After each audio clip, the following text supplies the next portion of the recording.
asumsi tersalah apa yang orang pernah berpikir tentang seorang Vena Melie ini? Iya, jadi dulu after divorce aku tidak seperti ini ya guys, tidak berhijab, masih pakai baju Vena Melinda yang dulu yang Heeh. ketat. Jadi waktu itu pernah di fase yang jelek banget ya pemberitaan aku pada saat divorce gitu. Hmm. Dan cara mengembalikannya aku juga bingung. Hmm. Karena buat aku kalau berhijab itu karena dari hati, bukan karena pengen pencitraan. Ya. Finally kenapa aku berhijab? Karena pas pandemi aku banyak waktu merenung. Dan waktu itu pernah ada waktu aku tidak ngomong sama Vero. Di situ aku kayak sedih banget. Dan aku waktu itu curhat sama Marini Zumanis, kenapa ya kok anakku belum buka puasa di tempat aku, kok buka puasa di Marini? Terus hanya Oh. satu kata Marini bilang, iya kita nggak bisa merubah orang, even anak sendiri. Ya. Yang bisa kita rubah adalah diri kita sendiri. Ya. Di situ aku pikir, kenapa harus berhijab? Ya. Padahal aku sudah nggak pacaran, karena nggak pengen ada dosa. Tapi yang belum aku rubah adalah packaging. Nah, setelah aku rubah packaging, semua berubah. Dari orang yang mau isengin aku, orang yang playboy dan lain sebagainya, yang mau cuma iseng, itu menjauh. Kenapa? Oke. Aku menghargai diriku sendiri. Iya. Aku bisa menjaga diriku sendiri dengan ya pakaianku. Nah, Iya. banyak orang berasumsi salah bahwa oh kalau pakaian ini ya bener lah gosipnya dia begini gitu Iya. kan. Iya. Tapi ternyata aku membuktikan bahwa nggak karena pada saat itu kan tahun berapa, aku Iya. berhijab tahun berapa. Aku biarkan orang berasumsi salah. Tapi pada saat aku berhijab bukan karena orang, Iya. juga bukan karena suami, tapi Iya. karena diriku sendiri. Hmm. Nah, jadi itu semua membaik berjalannya waktu. Jadi kalau ada orang salah persepsi, ya salahku juga. Karena mestinya lebih sensitif di saat sudah seperti itu keadaannya. Aku nggak boleh cuek. Tapi waktu itu aku makin gue digituin, makin gue buat, makin ketat nih pakaian. Ya itulah, belum dewasa di saat itu karena banyak dendam. Iya. Sekarang alhamdulillah sudah mulai, buat apa sih ada dendam?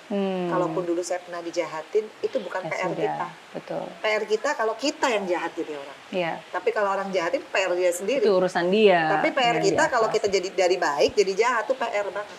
Dan sekarang aku mencoba untuk kalau ada pikiran kesel sedikit kan bawaannya dendam ya. Aku udah nggak mau. Enggak. Makanya aku sukanya apa? Aku sukanya host, menjadi host. Udah bikin YouTube channel meskipun Iya. dari 0 subscriber guys. Sekarang udah berapa ratus ribu loh. Ya lumayan. Ntar lagi menuju 1 juta. Masih Amin. jauh ya, Nggak apa-apa, tapi ya menuju. Ya pokoknya aku Iya. bangga lah punya platform untuk Iya. bisa aku berekspresi dan sharing kan Iya, gitu. iya.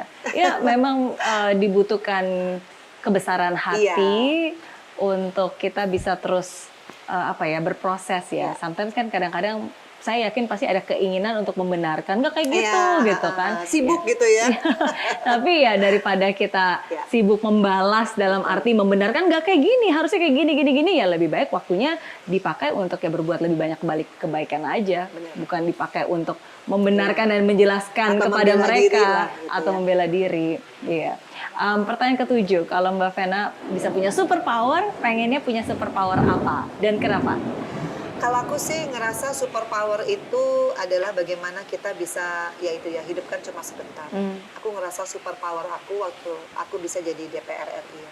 Karena di situ aku belajar, aku punya 3 kewenangan kan, bikin undang-undang, aku bisa bikin budgeting dengan mitra kerja aku karena tuh komisi pendidikan kan, dan terakhir pengawasan. Aku ngerasa superpower bukan karena senang sama jabatan yang dibilang dewan terhormat yang terhormat, tapi pada saat aku turun ke masyarakat dapil aku, Tulung Agung, Kediri dan Blitar, itu aku bisa mensosialisasikan program pro rakyat. Contohnya kayak sekolah mau rubuh. Mereka tuh kan nggak punya internet, nggak punya komputer. Gimana mereka tahu websitenya Kemendikbud misalkan? Oh ini ada loh kartu Indonesia Pintar. Nah itu kan kalau nggak anggota, anggota DPR RI yang turun langsung jemput bola, sosialisasiin, dan habis itu kalau mereka bisa akses kita lihat lagi seberapa perubahannya.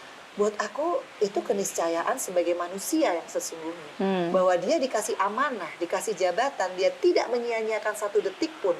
Dia bisa berkontribusi sama orang-orang. Karena kan basic needs kan, pendidikan, kesehatan itu kan basic needs orang. Dan kita bisa berjasa. Semua orang apapun juga terlahir dari mana itu berhak untuk mendapatkan itu. Tapi kan karena ketidaktahuan, karena sosialisasi yang kurang dan tidak tepat sasaran. Kalau semua rajin turun, ya semua program pro rakyat tepat sasaran. Bukan karena lo anaknya kepala sekolah. Nah, itu yang aku rasakan 10 tahun jadi anggota DPR. Betapa superpowernya jabatan ini kalau kita gunakan dengan sebaik-baiknya. Dan aku akhirnya menyimpulkan kenapa aku bisa dipilih sama Allah menjaga Fania. Kenapa Vero bisa sukses? Kenapa Atala waktu kemarin dibegal persekian detik ini yang namanya linggis sudah di sini, tiba-tiba ada orang lewat pada subuh nahan tuh begal. Kalau bukan Allah, karena perbuatan aku sebagai ibu. Di situ aku makin termotivasi, ya Allah, kalau aku jadi ibu yang nggak benar, jadi ibu yang make zolim gitu, zolim akan jabatan yang diberikan kepada aku, jadi orang yang tidak menggunakan sebaik-baiknya, mungkin anakku nggak ada yang kayak begini. Jadi aku maknai semua, kalaupun nanti balik, aku harus lebih lagi berkarya. Ya dengan caraku ya, dengan tidak muluk-muluk tapi kerja nyata. Nah, aku ngerasa di antara semua profesi, tadi kan pertanyaan Mary Riana, yang aku merasa bahwa kalau jadi artis, oke, dapat duit, dapat ya banyak fans lah, terkenal. Tapi kalau jadi anggota DPR RI yang amanah, bukan hanya dia bisa menolong orang, bermanfaat, tapi dia didoakan. Didoakan itu kan bukan doain aku aja. Aku kan punya anak, ya nurun lah semuanya. Betul. Itulah legacy. Makanya aku suka dengan pekerjaan ini. Dari yang aku benci sama politik. Tapi ternyata aku punya caraku sendiri untuk berjuang. Menjadi super power dalam tanda kutip. Itu buat aku keren. Dan itulah mudah-mudahan jadi tujuan akhir aku kalau memang Allah berkehendak. Aku pengen deh jadi orang yang selalu bikin orang itu jadi sejahtera dengan kemampuan kita ya. Itu sih yang aku. Amin, dan Allah mengaminkan juga tadi tuh, langsung jigar. Amin. Iya, pernah nggak sih kepikir jangan hanya di DPR, tapi eksekutif? Jadi waktu aku di DPR, di dapil aku, karena aku rajin turun banget, sampai semua masyarakat itu mengusung aku jadi dari Bupati Blitar, Bupati Tulung Agung, Bupati Kediri, dan memang alhamdulillah survei aku selalu ada di atas karena memang rajin turun. Tanpa money politics ya, tanpa juga black campaign.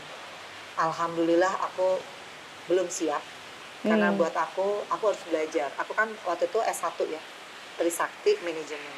Buat aku harus belajar lagi kalau jadi eksekutif untuk tata pemerintahan.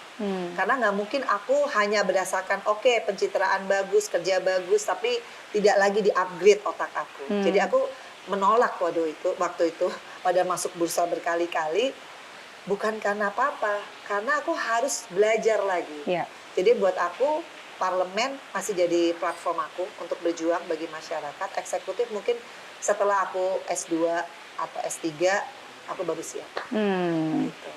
In the future lah. In the future ya. Tapi memang betul sih, seperti satu hal juga yang saya selalu bilang, ketika hidup memberikan kita kesempatan, ya kita juga do not take it for granted kan. Kita harus bisa melakukannya secara excellence. Karena kalau Tuhan atau hidup udah kasih kita kesempatan, tapi kita cuma menggunakan apapun juga yang bisa kita lakukan, ya hasilnya nggak akan excellent kan. Jadi terus mengupgrade, terus belajar, terus memantaskan diri lah. Oke. Pertanyaan terakhir kalau gitu.